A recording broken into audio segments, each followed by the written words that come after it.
If you're hearing this, I need you to do one thing for me. Don't try to find a room. Don't search for it online. Don't ask people about it. Don't even joke about it when you're with your friends. That's how it begins. Just one careless word, one stupid dare. That's all it takes to pull you in. I thought I was untouchable. I thought those stories were made up by bored kids looking for attention. Urban legends, creepypasta, the kind of garbage you read at 2 a.m. and laugh about later. But I know better now. I wish I didn't, because I watched my best friend walk into that room, and he never came back out. I've tried for so long to convince myself not to share this, that if I stay quiet, maybe the memory will fade, maybe the guilt will loosen its grip. But silence doesn't help. It festers.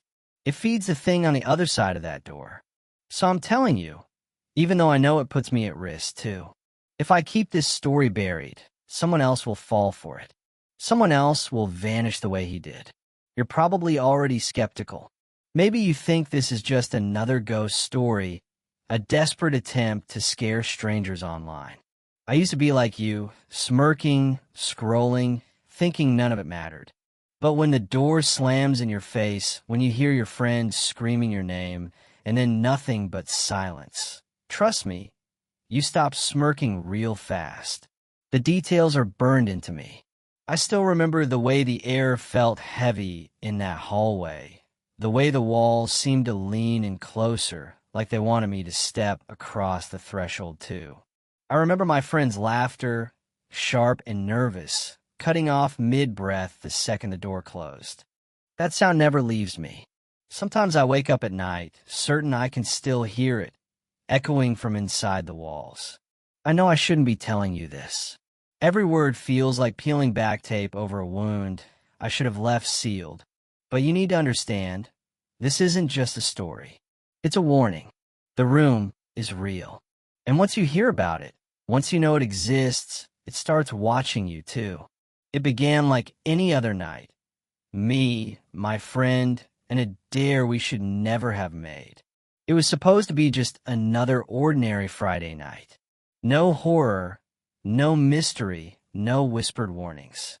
Just two idiots with a stack of junk food, a half-broken console, and the kind of dumb inside jokes only best friends can understand. That's what makes everything that followed so much harder to process, because it all began in the safest, most familiar way possible. My best friend, Dan, had been begging me all week to come over. His parents were out of town, and he didn't want to spend the weekend alone. I wasn't exactly thrilled about dragging my backpack across town, but he promised pizza, cold sodas, and the latest horror game he'd pirated off some sketchy forum. At 15, that sounded like paradise. I still remember the way his house smelled when I walked in, like detergent and stale popcorn. His living room was cluttered with empty cans and crumpled chip bags, evidence that he'd been pre-gaming for my arrival. He grinned like a maniac when he opened the door, controller already in hand. "Dude, you're late. The zombies won't kill themselves," he said, shoving the spare controller into my hand before I even set down my bag. We played for hours. The glow of the TV painted the walls in blue and green, the sound of gunfire and laughter filling the room. Nothing about that night felt out of the ordinary. We talked trash, argued over who was carrying the team, and stuffed our faces with greasy pizza until our stomachs hurt. Looking back, that's the part that messes with me the most, the normalcy of it. Because horror never announces itself. It doesn't come with thunderclaps or ominous violins. It creeps in at the edges of something ordinary, something safe, until suddenly the ordinary doesn't feel safe anymore. Around midnight, the games started to lose their charm. Our eyes were tired, our hands sore. We sprawled on the floor, surrounded by empty bottles, scrolling through memes on our phones, laughing at dumb videos, and talking about school, girls, and the future. We were just kids, too young to know how fragile that comfort really was. Then the power flickered. It wasn't much, Just a brief dimming of the lights, the TV hiccuping for a second before springing back to life. Dan groaned, smacking the side of the console. "This thing's cursed." "I swear," he muttered. We laughed it off, but something about it stuck in the back of my mind. A little ripple in the calm surface of the night. That was when Dan brought up the room. We were talking about dares. Dumb things kids in our school had done to prove they weren't cowards. Sneaking into the old gym after dark, lighting fireworks in the cemetery, trying Bloody Mary in the bathroom mirror. Stuff we rolled our eyes at, but secretly loved retelling. "You know," Dan said, lowering his voice just a notch, "this house has its own dare." I thought he was messing with me. He always had a flair for the dramatic, a way of twisting stories to get a reaction. I laughed and told him to shut up, but he didn't laugh back. He leaned closer, eyes glinting in the TV's glow. "The room upstairs," he whispered. "The one at the end of the hall. My brother swore it's locked for a reason. He said if you go in there, you don't come back the same." I rolled my eyes, shoving him lightly. "Dude, that's the lamest setup I've ever heard. What is this, a budget horror movie?" He grinned then, that mischievous smile that always meant trouble. Scared. I wasn't. At least, that's what I told myself. But something in his tone, the way he said it so casually like he wasn't even trying to spook me, that made my stomach tighten. Still, I forced a laugh. "Yeah, right. I'm not falling for your little haunted house act." The thing is, he never broke eye contact. He never smirked or cracked a joke to show it was all fake. He just shrugged, leaned back, and said, "Fine, then you won't mind proving it." And that's when the night started to shift. The laughter and comfort we'd been wrapped in all evening suddenly felt thinner, like a blanket that couldn't keep the cold out anymore. Somewhere in that moment, between the ordinary and the unknown, we crossed an invisible line. I didn't realize it yet, but that was the beginning of the dare that ruined everything. At first, I thought he was bluffing. Dan always loved pushing buttons, daring me to do stupid things just to see how far I'd go. But this time, his eyes didn't sparkle with mischief the way they usually did. There was something sharper there, something serious that I couldn't laugh off. "Come on," he said, stretching his arms like it was no big deal. "It's just a door, just a room. If you're not scared, then prove it." I snorted, trying to hide the knot forming in my stomach. "Dude, I've been in every room in this house. There's nothing special about some locked closet." "That's the thing," he said, leaning forward. "You haven't. Nobody has. My parents keep it sealed. They won't even talk about it. My brother told me once he heard something moving in there at night." I rolled my eyes. "Yeah, sure. Probably a rat." But the way he looked at me made the joke fall flat. There was a quiet tension between us, the kind that only exists when a dare lingers in the air, unspoken but undeniable. Finally, I tried to laugh it off. "Okay, fine. If it's so scary, why don't you do it?" Dan grinned, and for a second, I thought he was going to back down. But instead, he stood up, dusted chip crumbs off his hoodie, and said, "All right, let's both go. Together." My stomach flipped. The thought of creeping upstairs into that dark hallway didn't sit right with me, but I couldn't show weakness. We were 15. Cowardice was social suicide. "Fine," I muttered. "But you go first." He smirked. "Deal." We gathered our phones for light because, of course, the upstairs hallway was dim and shadowy, the kind of place that felt like it belonged in a different house altogether. The stairs creaked under our weight as we climbed, each step echoing too loudly. The air itself seemed colder the higher we went, and I tried not to imagine shadows shifting just out of sight. At the end of the hall, the door waited. Plain, white, unremarkable. "This is it," Dan whispered. It looked like any other door, but the longer I stared, the more wrong it felt. The paint was chipped in places, and the knob had a faint tarnish, like it had been touched far too many times but never opened. "You sure about this?" I asked, my voice cracking more than I wanted. Dan smirked again, but his hands were shaking when he reached for the knob. "Don't tell me you're chickening out already." "I'm not, elite."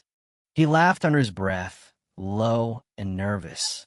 "Good, because once I open this, there's no going back." That line should have stopped me. It should have made me think twice. But the silence pressing down on us in that hallway didn't give me room to argue. It was like the house itself was waiting for us to move. Dan placed his hand on the knob. For a moment, nothing happened. Then, click. The sound was soft, but it thundered in my chest. The knob turned far too easily, like the lock had been waiting for someone to try. Dan glanced at me, his smirk faltering. Guess it wasn't locked after all. He pushed the door open. A stale, icy draft spilled out, smelling faintly of dust and something metallic like rust or blood. He looked back at me one last time. "See? Nothing to worry about." And with that, he stepped inside. The hinges groaned as the door swung wider, swallowing him whole. For half a second, I caught a glimpse of something in the darkness, just a shape shifting unnaturally in the corner. But then the door slammed shut with a violent finality that rattled the walls. I froze, heart hammering, hand still clutching my phone. "Dan," I whispered, but the silence that answered me was worse than any scream.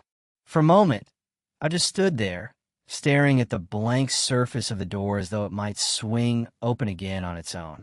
My brain tried to catch up, to convince me that what I'd just seen was nothing, that Dan had pulled one of his dumb pranks, that any second now he'd jump back out, yelling, "Gotcha!" But the silence stretched on. I pressed my ear against the door, heart thudding so hard I could feel in my throat. The wood was cold, unnaturally cold, like the surface of ice. I listened, straining for any sound, but all I caught was a faint hum. Not electricity, not the ordinary hum of a house at night. This was deeper, low, and steady, almost like breathing. "Done?" My voice came out hoarse. "Quit messing around, man. Seriously." No answer. I flicked on my phone flashlight and shone it through the narrow crack between the door and the frame, but the beam seemed to dissolve into darkness, like the light didn't want to go in. What little I could see was wrong.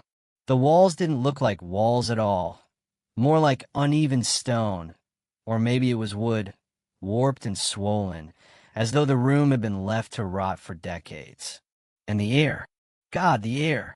It seeped out of the opening in heavy, damp waves, stinking of mildew, rust, and something sharper, like old coins rubbed between sweaty palms. I gagged, pulling back. Then I heard him. At first, it was a laugh. Nervous, shaky, but definitely Dan's voice. Relief surged through me, but just as quickly it drained away because the laugh didn't stop. It stretched on, too long, rising and falling in a rhythm no human throat should make. "Done?" I pressed my palm flat against the wood, nails digging in. "Say something. Are you okay?" The laughter cut off. A pause. Then, in a whisper so faint, I almost thought I imagined it. "It's bigger in here." My stomach turned to stone. Bigger? That wasn't possible. I'd walked past this room dozens of times when hanging out his house. It was a small guest room, maybe 10 feet across. But the way his voice echoed, it didn't sound like a small space. It sounded cavernous, like he was standing in an empty auditorium. I should have opened the door right then. Should have yanked him back out by the collar, dragged him downstairs, and locked the damn thing behind us. But something in me froze.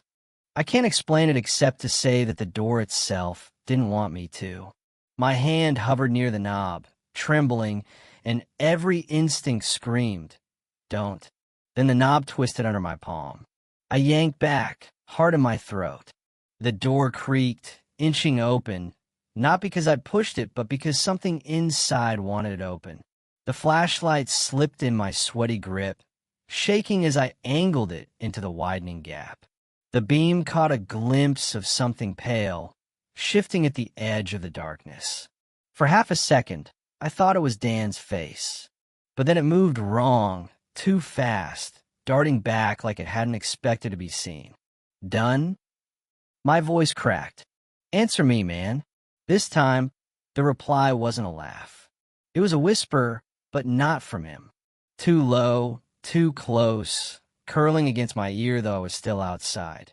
Come in. Every hair on my body stood on end. I staggered back, colliding with the wall. My light flickered, glitching out in short bursts, and in one of those bursts I saw something. The outline of the room was wrong. The angles bent inward where they shouldn't, the corners stretched too far back, and the shadows were thick like liquid. And in the middle of it all, a shape. Not Dan, not exactly. Human-sized, but hunched, its head cocked too far to the side, limbs shifting like they hadn't figured out how to bend properly. Then the door slammed shut, hard enough to shake the frame. I jumped, fumbling with the knob, but it wouldn't budge. Locked, sealed, as though it had never been open at all. I pounded on it with both fists, my voice breaking. Done? Answer me. Done? The silence that followed was heavier than any scream. And for the first time that night, I knew something in that room wasn't going to let him out. I must have stood there for a full minute, staring at the locked door, my fists throbbing from pounding against the wood. My breath came ragged, shallow. I told myself it was fine, he was fine. Dan was pranking me, laughing silently on the other side, waiting for me to break down so he could burst out and gloat about how scared I'd gotten. But the longer the silence stretched, the more that explanation withered. Done? I shouted, slamming the flat of my palm against the door. All right, man, joke's over. You got me. Open up. Nothing. I pressed my ear against the surface again. At first, all I heard was my own pulse thudding like a drum. Then, something else. Faint. Vet. Like footsteps on soaked carpet. But that didn't make sense. That room had a wooden floor. I'd seen it through the crack. Quit screwing with me. I whispered, but even my voice sounded unconvinced. There was another sound. A low scrape, like nails dragging slowly across stone. The kind of noise that sets your teeth on edge, makes your skin crawl. I winced, pulling back, but forced myself to stay close. If I left the door, it felt like I'd lose him completely. And then I heard it. My name. At least, I think it was my name. The syllables were warped, drawn out, like someone trying to mimic a sound they'd only just learned. A-A-R-R-I. The voice had Dan's pitch, but none of his rhythm. It was as if something else was testing his voice, stretching it like clay. Every muscle in my body went rigid. Done? Please tell me that's you. A laugh followed, high-pitched, jittery, bouncing too quickly between notes. My stomach lurched. That wasn't his laugh. I backed away, trembling, but my hand refused to leave the doorknob. My brain screamed at me to run, but guilt glued me in place. I couldn't just leave him. I must have stood there for a full minute, staring at the locked door, my fists throbbing from pounding against the wood. My breath came ragged, shallow. I told myself it was fine, he was fine. Dan was pranking me, laughing silently on the other side, waiting for me to break down so he could burst out and gloat about how scared I'd gotten. But the longer the silence stretched, the more that explanation withered. Done? I shouted, slamming the flat of my palm against the door. All right, man, joke's over. You got me. Open up. Nothing. I pressed my ear against the surface again. At first, all I heard was my own pulse thudding like a drum. Then, something else. Faint. Vet. Like footsteps on soaked carpet. But that didn't make sense. That room had a wooden floor.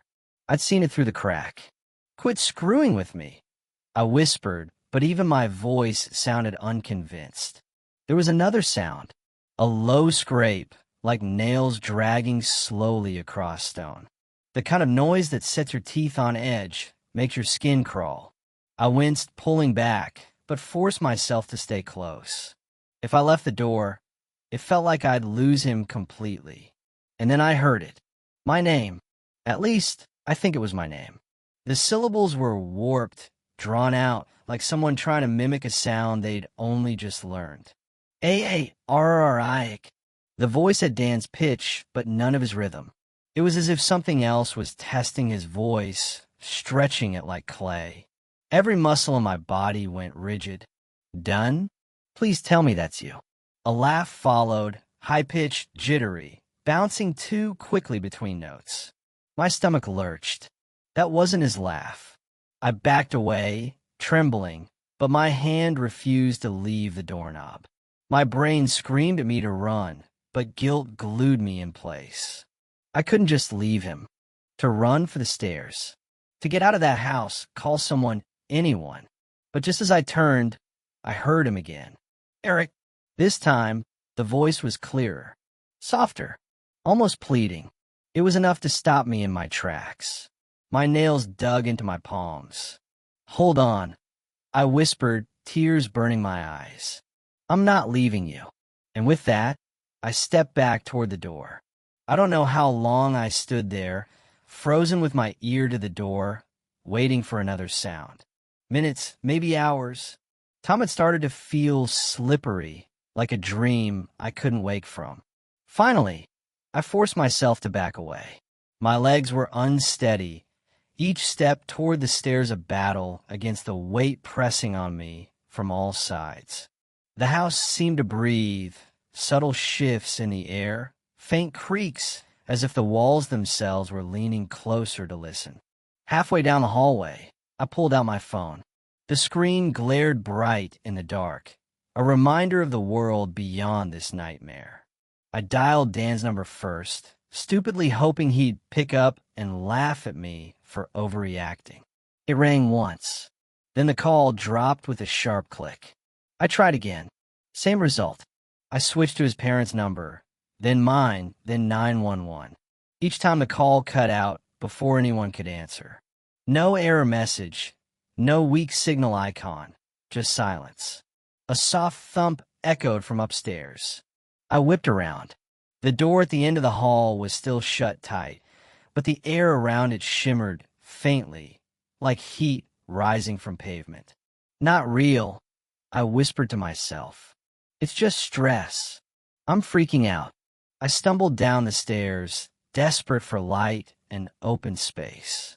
The living room was exactly as we'd left it, controllers scattered across the carpet, pizza crusts on the table. But it felt wrong, too still. The air smelled faintly metallic, like the room upstairs had exhaled through the vents.